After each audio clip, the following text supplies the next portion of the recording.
Hello, and welcome to another episode of Cheer New York, My Black Experience. My name is Matthew Brown. And I'm Abby Jones-Corbin. And we are here today with the lovely Destiny. Hi, I'm Destiny McLurkin. I am coming up on 4 years as a performing member of the team, but I actually previously was auxiliary on the team in 2012 and 2013. And I'm currently a member of Crown with Abby. All right. All right, Crown. Sorry. So let's just dive right in. So how did you get started in cheerleading, Destiny? So when I was in high school, I was on my high school cheerleading team, but it was not, we didn't stunt at all. We were kind of the team that cheerleaders try to say, this is not what we are. We're not just people who wave pom-poms on the side and be cute and dance. That's what we did.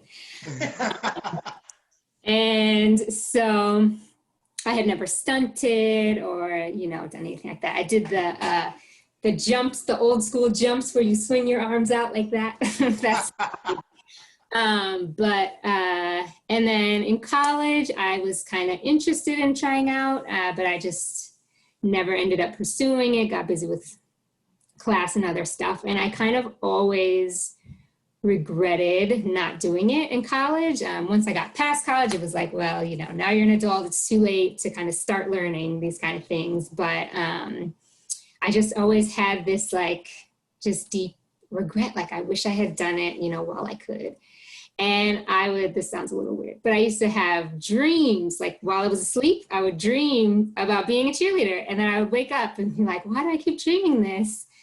And one time I woke up from one of those dreams and I was like, okay, my dad is a 60-year-old baseball player on a baseball team. There's adult sports in the world. There has to be adult cheerleading somewhere. And so I Googled New York adult cheerleading, and Cheer New York came up, and I watched some videos and I was like, oh, I can't do any of that stuff.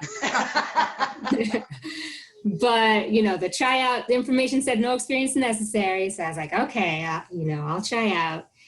Tried out. I didn't make the performing team, but I was auxiliary. So I was helping out, taking pictures and passing out cards and things like that. And I always did it with a very fake smile because I really wanted to perform. Right. And so then I actually took a break from the team for a couple years when I had my daughter.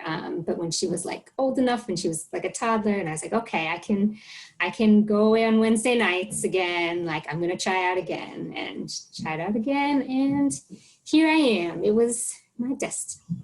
Yes, it was Destiny. It was. Destiny was in our group. Our class. Yes. Yes. We tried out together. When she made it, she was in our class. So yeah. Hello, Destiny. So how has your experience so far in the industry been as a Black woman? What has your experience been so far? Well, when I was younger, when in high school, I was on a very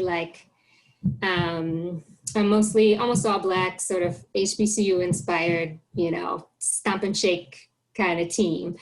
And so, it was a lot of fun, but we got a lot of comments if we would be cheering at white schools, about, the fact that we were doing moves, dance moves where we were shaking our hips and things, and that, anytime you have dance and movement that is derived from, that is part of the African diaspora, you're going to have hips moving, you're going to have bending, you're going to have getting near the floor, that is part of the culture. Right. But to a white cultural lens, that is sex. Oh, you're moving your hips, that's sexual. And so we would always get comments about that. And it was just a real, I feel like cheer is a space that really, I kind of see how much little Black girls tend to be sexualized. And also when you just have, not me personally, but generally when you have bodies that are rounder, you're gonna have more shaking. And, and even when even our own teammates, sometimes when if we were at a really white school, it'd be like, don't do too much of that kind of dance, don't do things that are going to get us called, something. And it's so interesting to me now seeing like white women, in uniform, twerking, like at events, with the cameras on them. And I want to be very clear, I don't think there's anything wrong with twerking at all, but it's just a real reminder, like anytime that's happening, there's a lot of cheering them on and like, oh, look at that white girl, and it's like it's this very kind of, it's a positive experience. Yes, it's very much. When you did it, it was considered it was all negative. Right. It's very much like, I think really highlights how when Black girls and white girls do the same thing, particularly something that's perceived in a sexual way. Like for white girls, it tends to be like this empowering thing that other people are cheering on. And when Black girls are doing it, it's like you're embarrassing. You're confirming a stereotype if you're doing that. Correct. Because it's funny because I remember an experience with myself in high school, a dance that I choreographed for our team, and we did it at a basketball game, and the athletic director, who she was one of our competition coaches. She wasn't the regular coach, but she came in during competition season, and she came to us after the basketball game and said, "You guys can never do that dance again." And we got banned from doing the dance because it was too provocative, right? Because it was same scenario, too much hip moving and too much. And mind you, these are white girls doing the moves, but it was too urban. Exactly. Yeah, right. Exactly. Let's use those air quotes. It was too urban, and she said, "You guys can never do that again," and banned us from doing the dance. So same scenario. It's funny that you say, because same exact experience. So what about moving on through into Cheer New York? How has it been for you as a Black woman in cheerleading? I mean, it's been like, I think Cheer New York really like strives to be a very inclusive space, and that, it's an area of growth, and like that's what we're working towards now. It definitely, I think, I wish there were more Black members on the team, like I think all of us. There's a different level of vulnerability when you are a Black girl in a mostly non-Black space. If you're like being yelled at by a white man, like, it's just, it can be, I think, a more unsafe experience. So I definitely felt a huge change when the two of you came into leadership. Like that really changed, I think, changed the game for me a lot. Made me feel more comfortable. This is family. Yeah. Yes, and it made that the space became safer for you, and I can understand that, because being a Black woman in different spaces, when the leadership you are subordinate to a white man or a white woman, it's the dynamic. You don't want to be perceived as as we always get there, the angry Black woman, or there's an issue. Yeah, so I can understand that. And it's amazing that now we're able to, this is a safe space for you to say that we had 2 years before year, 2 years before you did, 2.5 years before I came in. But we powered through, because remember, we were performing members too, so we had the same experience. All the coaches above us were white men and women, because we had one first. So fully understand that concept. And that also, which is why I love why we're doing this, because then that also for me personally makes me feel even better about what we do, to know that we help provide a safe space for someone else, not even thinking about the fact that it and that's how it possibly felt for other Black members on the team before we stepped into those positions. Right. So that's wonderful to hear. Because if you think about it, us stepping into that position also is like, I know for me, being the third, I was the latest addition was like, well, should I be quiet first? Should I, temper my way in? I don't really want to say too much, right. Because, I'm new, I'm Black, I'm a woman, although I ticked all the boxes at once. Right. So, yes, understandable. So, do you feel as if you've ever had a moment where you had to put your Blackness on hold? Oh, yes. Yes. I mean, I grew up, my family moved a lot. So like was in a lot of different schools and different communities, but the majority of them were mostly white spaces. So that is something I feel like I've had to do all my life, like learned very young that, you're held to a different standard and, you're sort of constantly having to prove yourself and defend yourself. And that just became so second nature to me because I felt that I always had to do it. And then I think something that really, as I did grow up in a very sort of race conscious household where I was, very much like taught Black history explicitly. And like Black culture was very much celebrated. But it's still, if you're going to a white school and living in a white community and all of your friends that are available are white, like there's going to be that isolation and there's going to be that pressure. So I'm about to jump deep real quick so that we can establish this right now as people are watching. Destiny, what is your makeup? Because I know you've gotten that question before and I'm just going to throw it out there because everybody's sitting there like on pins and needles right now, like, and I know why they're questioning, so I just want you to just stay there. Yeah. My mom's Black.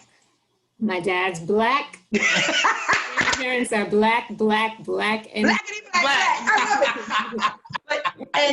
I did that on purpose, and you probably understand why I did that on purpose. Yes. And if you can share with us, why do you think I asked that question for our viewers? People definitely perceive me as being mixed race or as being, in New York, it's Dominican. Everyone thinks I'm Dominican. Oh. But I grew up in Seattle, so there's not very many Caribbean folks there. It's like you're either African-American or Ethiopian, so people thought I was one of those. But yeah. So, or people thought it was, biracial or something, but no. But no, you are Blackity Black. I wanted to put that out there so that as we continue, we're new. Right. But I wanted our viewers to understand because I know that's unfortunately, that's a question. Fairer skinned African American women always have. Yeah. Correct. Thanst for giving me the opportunity. Since we're there, how does race tie into other parts of your identity? Well, I think anytime you are Black and some other marginalized identity, woman, queer, disabled, if you're Black and some other like multiple marginalized identity, you are always expected to explain everybody to everybody else. You've got to explain racism to white women, and you've got to explain misogyny to Black men, and you've got to explain ableism to, it's like this, you're the one that understands, but then you're also the one who I think is often erased from the conversation. Like there's so many ways in which Blackness and Black issues are framed as Black men's issues, and now like right now, or at least a few months ago, Breonna Taylor was in everybody's mouth. But prior to that, she was certainly not at all the first Black woman killed. Right. Absolutely not. But anytime I would bring up police violence against Black women, I was very much shut down. Like, that's not, it's about Black men. You are not the target. Women are not the target. Women are not the focus here.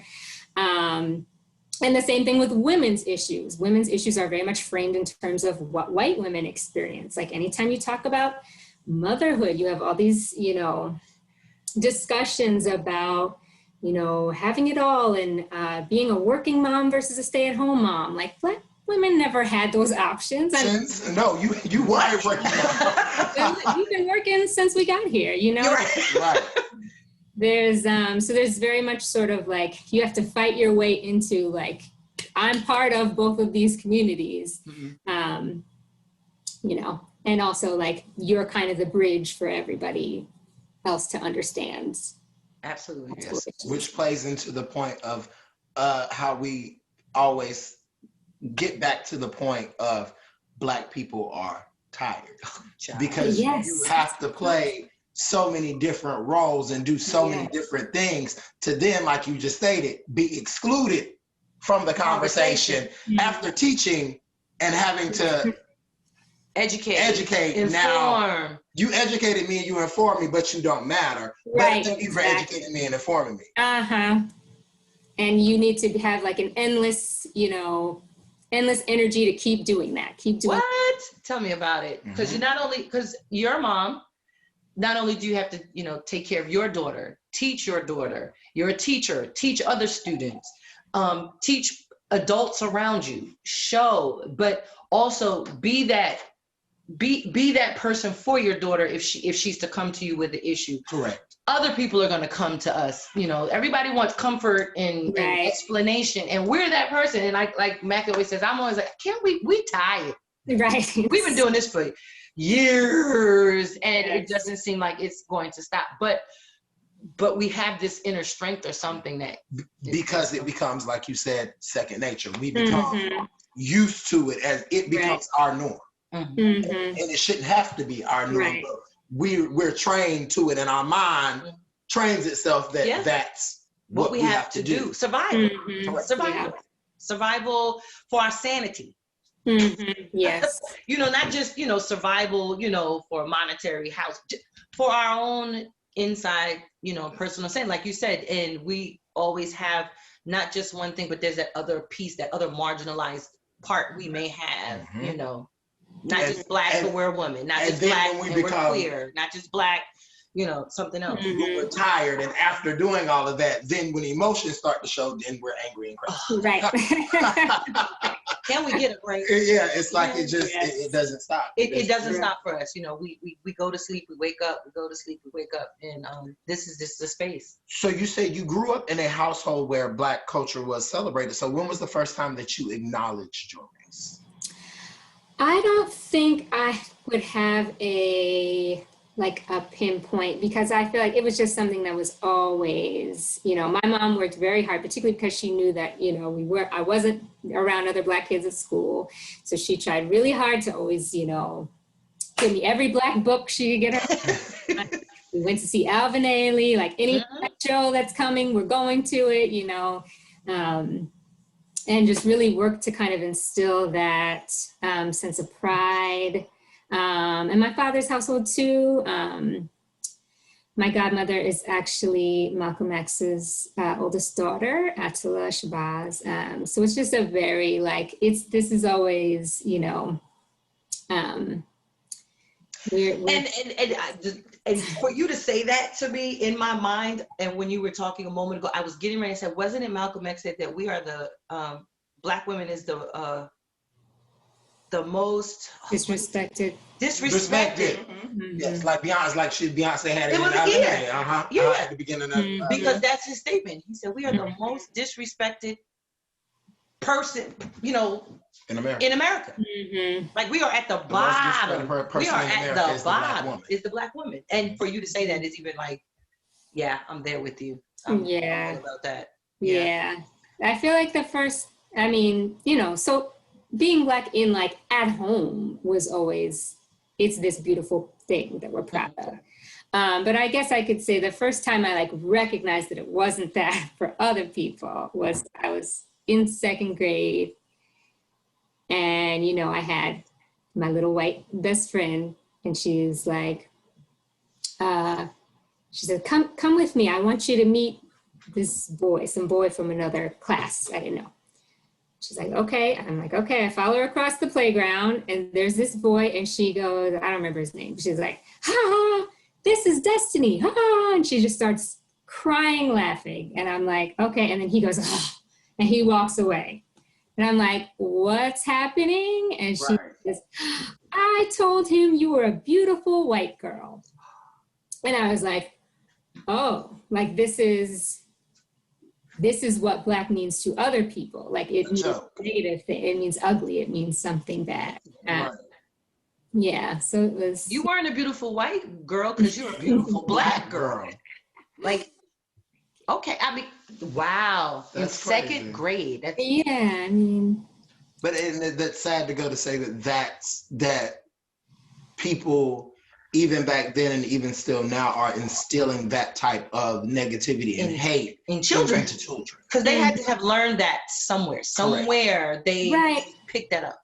And I think it's like we live in a white supremacist society, and people think that if I'm just not saying negative things about Black people, then my child won't be racist. But like, your child's gonna pick it up. You have to actively fight it. You have to be anti-racist. Either you're raising anti-racist children or letting them go in the current that is all going in the racist direction. So, you know, it's something that just needs to be like, you know, it's such a requirement for me in any space that I'm in. Like, we need to be actively fighting. We don't need to be perfectly woke. We don't need to have it all figured out. Nobody does, but it needs to be something that we're not just letting happen.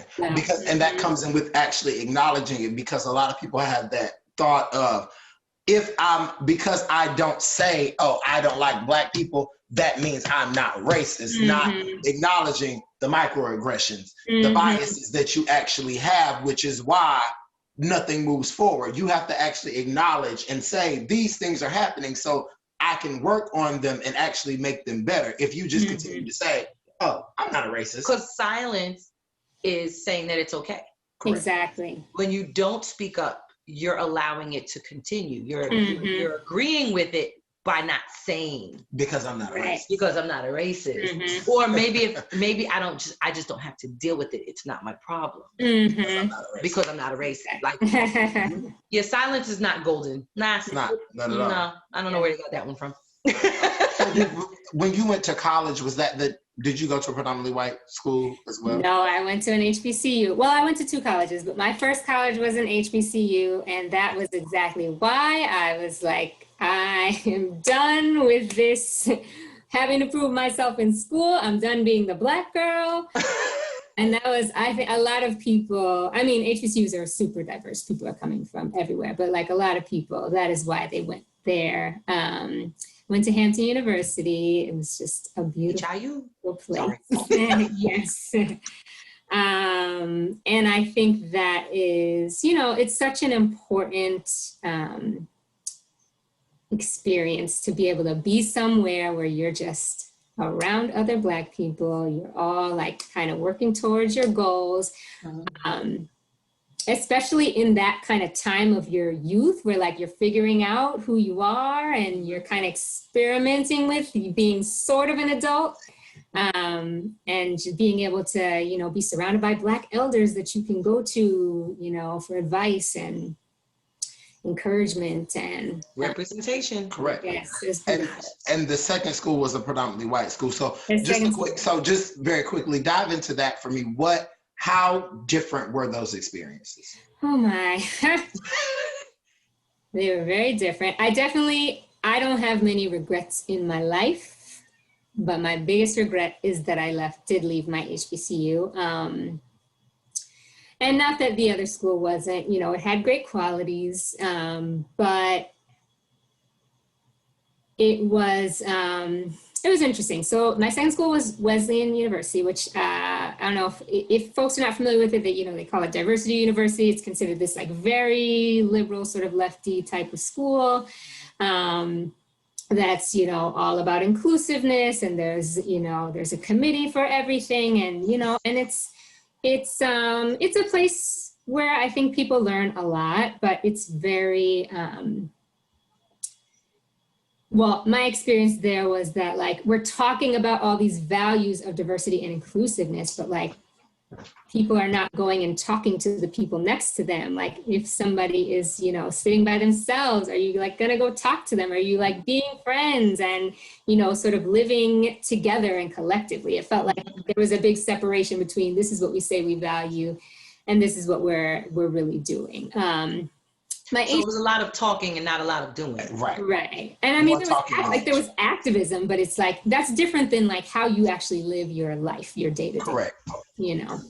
And I think, you know, HBCUs, like I said, it was beautiful, a beautiful thing that I just want every Black high schooler to have the experience of like being at an HBCU. But they're definitely not perfect. They are tend to be very traditional in ways that are not inclusive. And so, you know, I felt like in terms of, you know, gender and in terms of sexuality, like there was a lot of hostility. Very rigid. Yes. Very rigid. Yes. Yeah. And so, and there was not a lot of room for like activism and for student voice. It was very much like, this is how we do things and you need to stay within the lines because we want you to be, you know, successful. And so, yeah, that is why I ended up leaving, because I was sort of disillusioned with that. But it's like, then you get to a predominantly white school where, you know, you're always having to choose, like, which way am I going to be? So which school did you pledge at? The Hampton or Wesleyan? At Wesleyan. Okay. Wow. Okay. So was that more of a getting back into something that is more Black, mainstream of Black? Because for our viewers, if you don't know, Destiny is a member of a predominantly Black sorority. I forgot about Sorority Incorporated.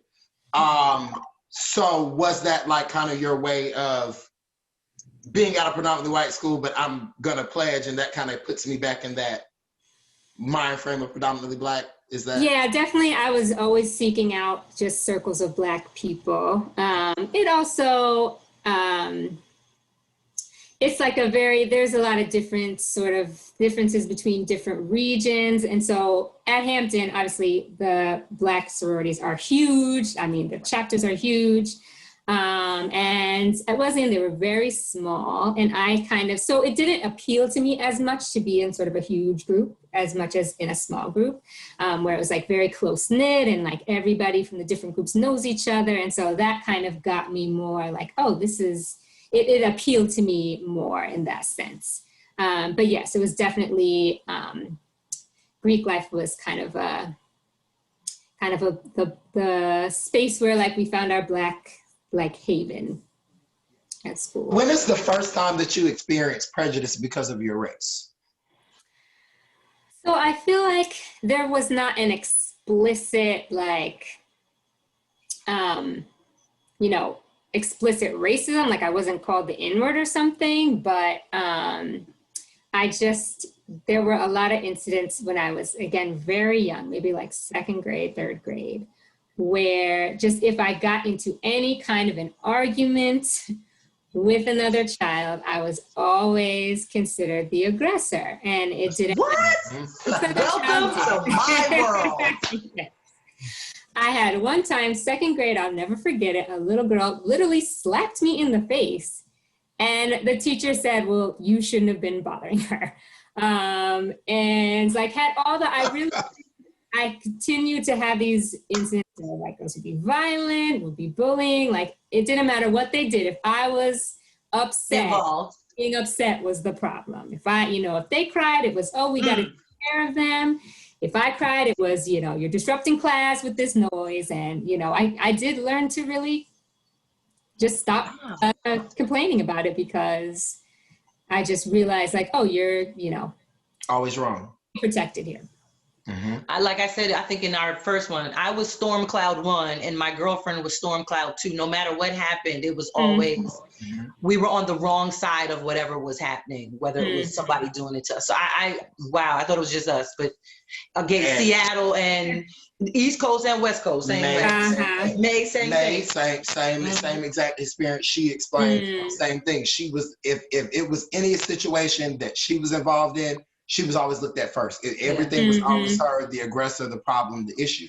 And that's sad that children have to experience that. And then they wonder why, when we become the age that we are now, we move and operate the way we do, because we've had to do these things to protect ourselves since we were little children. Yes. And our parents also don't think that they're sending us to school to not be in a safe space. Right. Correct. And at school, a child should. But you know what? You know what though? You said you were in a mixed school. You were in a school that was predominantly white at that younger age. I was in a school that was predominantly white at that younger age. Like, I think it, and so was May. Like, we were taken out of our homes, neighborhoods, you know, closer to home, and put into, I guess, supposedly the schools at the time, wherever we were the better schools, and we were integrated. And then, but we're there to learn, but we are the lightning rod. Like, everything happened to us. So not only are we learning our ABCs, we're learning about racism and prejudice in second grade, you know, and it's not only are those kids being taught how to treat us, now we have to learn how to stand up for ourselves and how to receive this, go back and figure out how to, you know, deal with it at such a young age. And it's not a good thing. It's not cool. I know your daughter is young, and has she had to deal with any of this yet that you're aware of? Not that I know of. The two schools she's been in have been very diverse, like schools that don't have any racial majority. Okay. And so, did you do that on purpose, or did that just happen by chance? Well, my only requirement, I'm not like, oh, she has to go to the best school. My only requirement is she can't be the Black girl. It either has to be a school that's diverse or a school that is Black. It can't be a school where she's going to be the one, you know. Okay. I think what I have to be more careful about is media.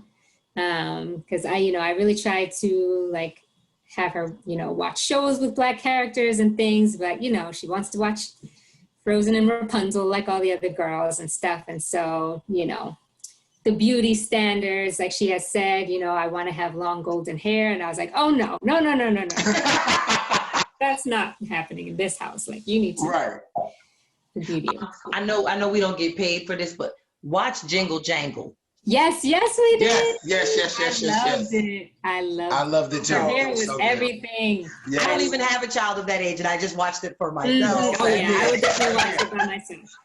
but in those things, I always, as a mother to another mother, or you know, as a coach to younger Black girls, and also just, you know, being in my community, you know, always promoting to help us find our representation. Not only that, the hot chocolate nutcracker with Debbie Allen. Yes. You know, we have to find our representations, and when they're out there, we have to share with each other, you know, go look at this, you know, watch this, and so that we can glean from it, you know, and our children can see it and be proud, you know, like you said, I'll watch Frozen, you know, I'll get it, you know, I'll watch all of those, but even go back in time. The Wiz was on last night. Yes. I love The Wiz. I watch it every time it comes on. And because I remember watching it as a 6-year-old.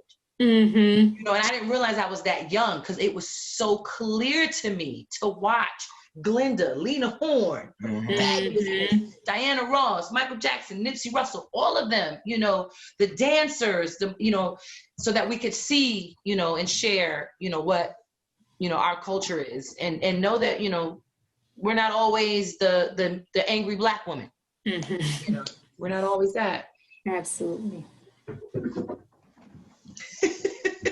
When was the first time that you experienced joy being a Black woman, Black girl, Black woman? Like when you literally were like, I'm Black, I'm proud, and I'm showing it off.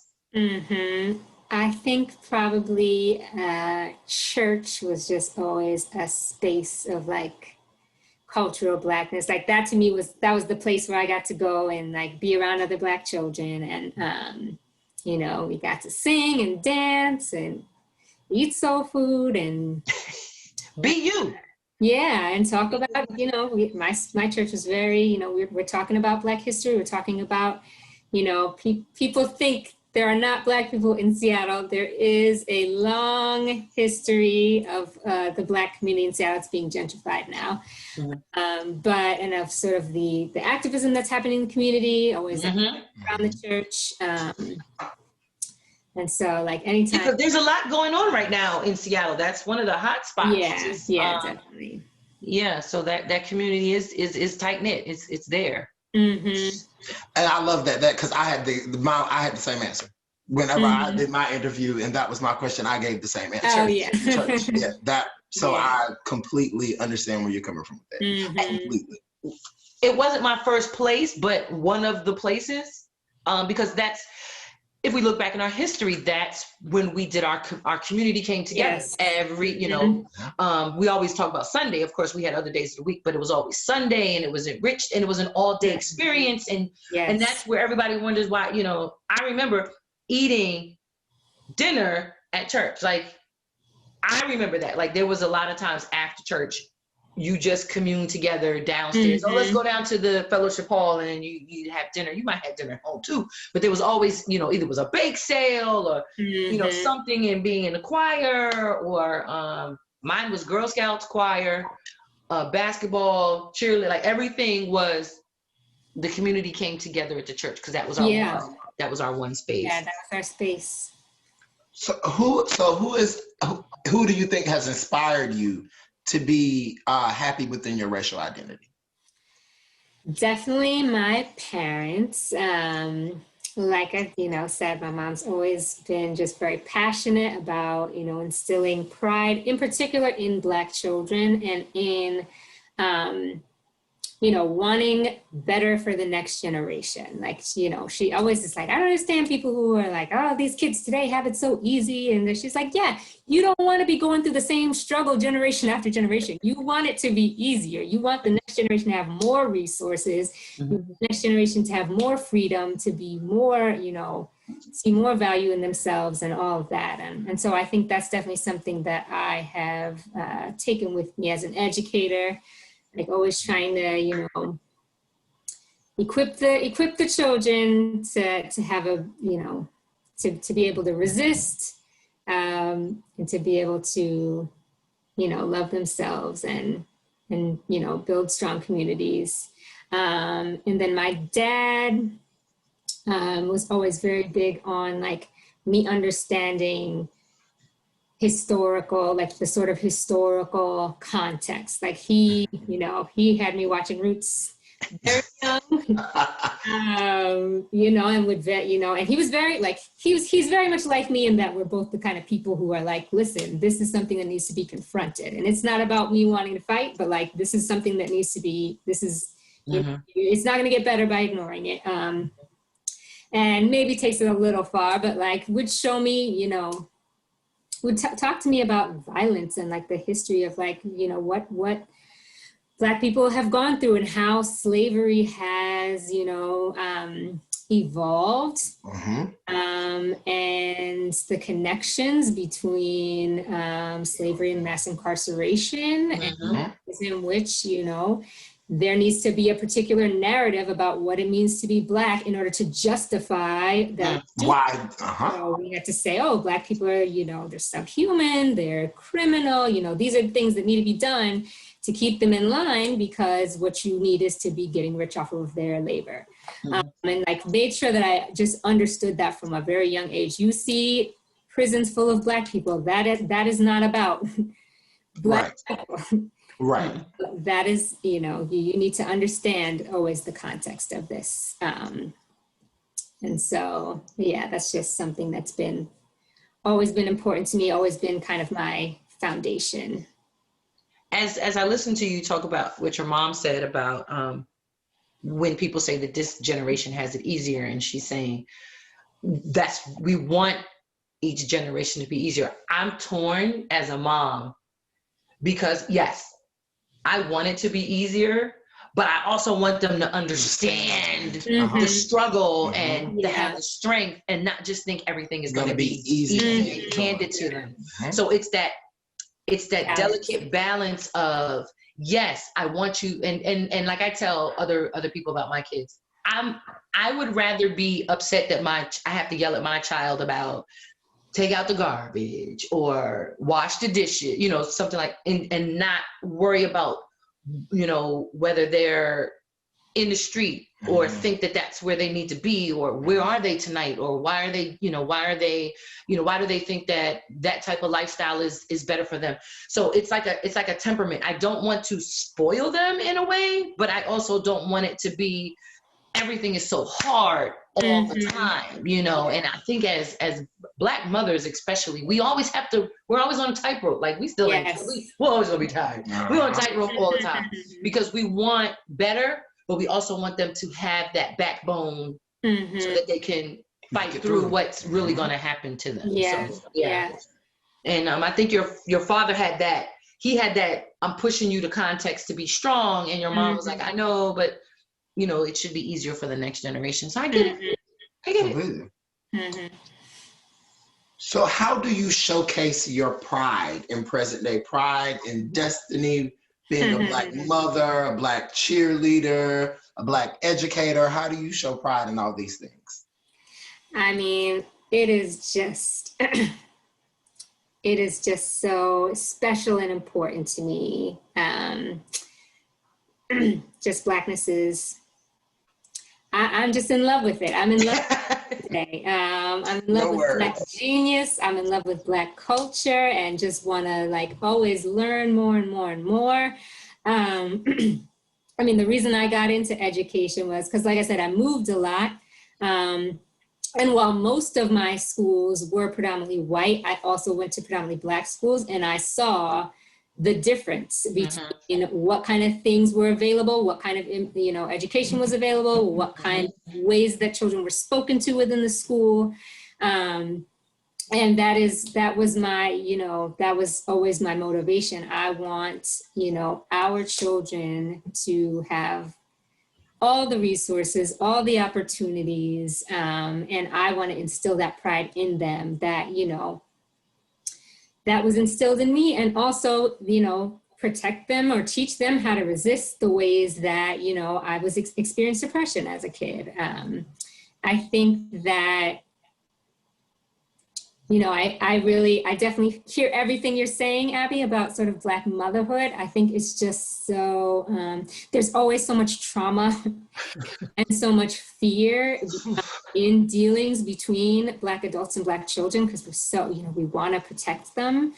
And I think that, you know, I'm just really passionate about like healing that relationship, and then, you know, wanting children to, you know, having the freedom to be gentle with them, and also make sure they never forget, you know, where they come from and what it took for them to get here. To get to this point. Ancestors went through, you know, and I think it's important for them to, you know, you got to have strong boundaries and all of that, but like also treat them like little people that are that are going through, that are developing, and that are. You still have to nurture them. And I'm glad that and happy that you are a Black educator, a Black woman educator, because we need that. Right. You know, growing up, my second grade teacher was a Black woman, and I think my next Black teacher wasn't until 7th grade. Because when I started for K through 2, I was in a predominantly Black school. And again, my only teacher was my second grade teacher. Then I went to another school from 3rd grade through 8th grade. I had my one Black teacher in 7th grade. Oh my gosh. You have to think about it. Yeah, when you think about it, it's like, oh my God. And then I didn't have my next one who was like real. And then it wasn't until I got to high school when the dean physical education teacher was the Black woman that she was like my mentor. Then, like all of us followed her. And it was, even though I knew of Black teachers, I personally had. Yeah. And now that I'm sitting here thinking about it, and I honestly, I've never actually sat and thought. My 3rd grade Miss Williams is the only Black teacher I've ever had. Miss Ray was my 2nd grade teacher. And grade school. In college, I did have a couple Black professors, but elementary, middle, and high school, I've only had one Black teacher, and that was third grade. Second grade was Miss Gray, who's still in the neighborhood. Well, she retired not too long ago, but she was, and if people in my neighborhood in Jamaica, Queens, they know Miss Gray, and she was also from my church. Think about that. She's also my church. Then 7th grade was Miss Lyles. She was my English teacher. And then it wasn't until I got to high school, Miss Nix was the physical education department chair and dean of students. That's 3, and all women.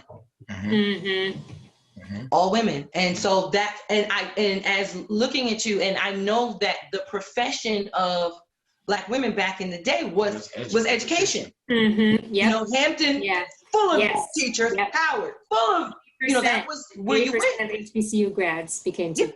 HBCU grads became teachers, and and I didn't want to, you know, make that like a stereotype or like say that was, but that is how we were able to.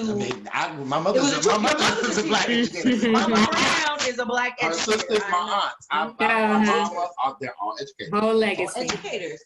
So I know, you know, that, and that's why I applaud you for that, because that, you know, to give back, to go back, to be another representation in a different way, but to, like you said, to nurture, to make sure that they hear the words, they feel the, you know, the love and care from an educator. Literacy is what you talk about, and that's what you teach in the younger age group. And I think that's very important. It's very vital. And we don't have many left that want to go into that profession. And so I applaud you for, you know, wanting to do that and be there for our younger, you know, African-American boys and girls. Yes. You know, so,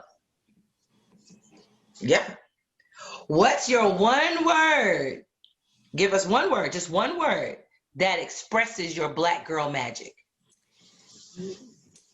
My word will be vulnerability.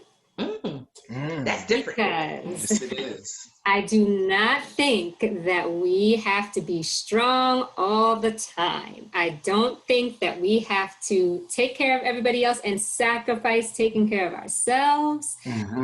We need to be allowed to be human, mistakes, to have weaknesses, and we deserve rest, deserve support. Preach, preacher. And all of that, I just want the world to be more open to Black girls and Black women being vulnerable. Being vulnerable. And you are so right. Because that, and I would have never took it there. I would have never took it, but that's it. Yes, yes. Because when you first hear that word, you're like, oh, but that makes me seem like no. Vulnerability, because you said, when you said, because we need the rest. Yeah. We need to be human, and we're dehumanized. We're dehumanized because we're supposed to be strong all the time. And when we're not, then we're less than. Even though we are, how can we be less than 0 when we're already considered 0? I mean, think about it. If we're already, if we're already at the, like we said, we are the bottom of the human race, Black women, how can we even be less than that? Less than 0 is negative. Even oh, girl, you taught us something today. I didn't even think about it that way. I appreciate you for that. I'm gonna think about that tonight. The vulnerability. Yes, and it's so great having this conversation with you, because guys, if you don't, which you don't know, Destiny is, I wouldn't necessarily say an introvert, kinda, in a way. She's more, if she comes in the room, Destiny's not the first that's gonna be. She's more quiet and laid back and chill and in the cut. That's Destiny. So it's just great to have this conversation with you, even though we already know you, just to learn so much more about you, because people think that you're just a quiet person, but you have so much inside and so much to say. And you have so much to give, right? And so much to offer. But be you and let them come to you. You know what I mean? Like, everybody's like, oh, well, Destiny, well, maybe Destiny needs to be more open. No, Destiny needs to be herself. And those are, and that just teaches the rest of us that maybe we have to go and and as the big mouths in the room, go and speak to others and open up and find out more, about other people, and and have that safe space. Maybe this is a safe space. It allows people to open up and speak their minds, and they have a lot to say and a lot to offer. So we just have to have this space. Correct. You have to be vulnerable so that people will open up. Correct. I'm serious. I am so serious in that one, because you're right. You're absolutely right. I have, and I get those moments and didn't realize that that's the term, where I'll yell at my fiance, I'll yell at my children. I'm like, can I have a moment? And I'm not realizing that. Can I have a moment to be vulnerable? Can I have the moment to cry? Can I have the moment to exhale? And just say, I just want to be me. Toni Morrison said, wait till exhale. Baby. She said it. Babe, give me a minute. Yeah. Well, Destiny, thank you so much for joining us. We love this conversation. I loved it too. Thank you so much for hosting. Yes. This was great. You guys, thank you for joining us again. Please make sure that you go watch, like, share all the videos. Follow Cheer New York on Facebook, Instagram, YouTube. Check out everything that the team has to offer. We love you all. Thank you for joining us here for another episode of Cheer New York, my Black Experience. Love you all. Mwah.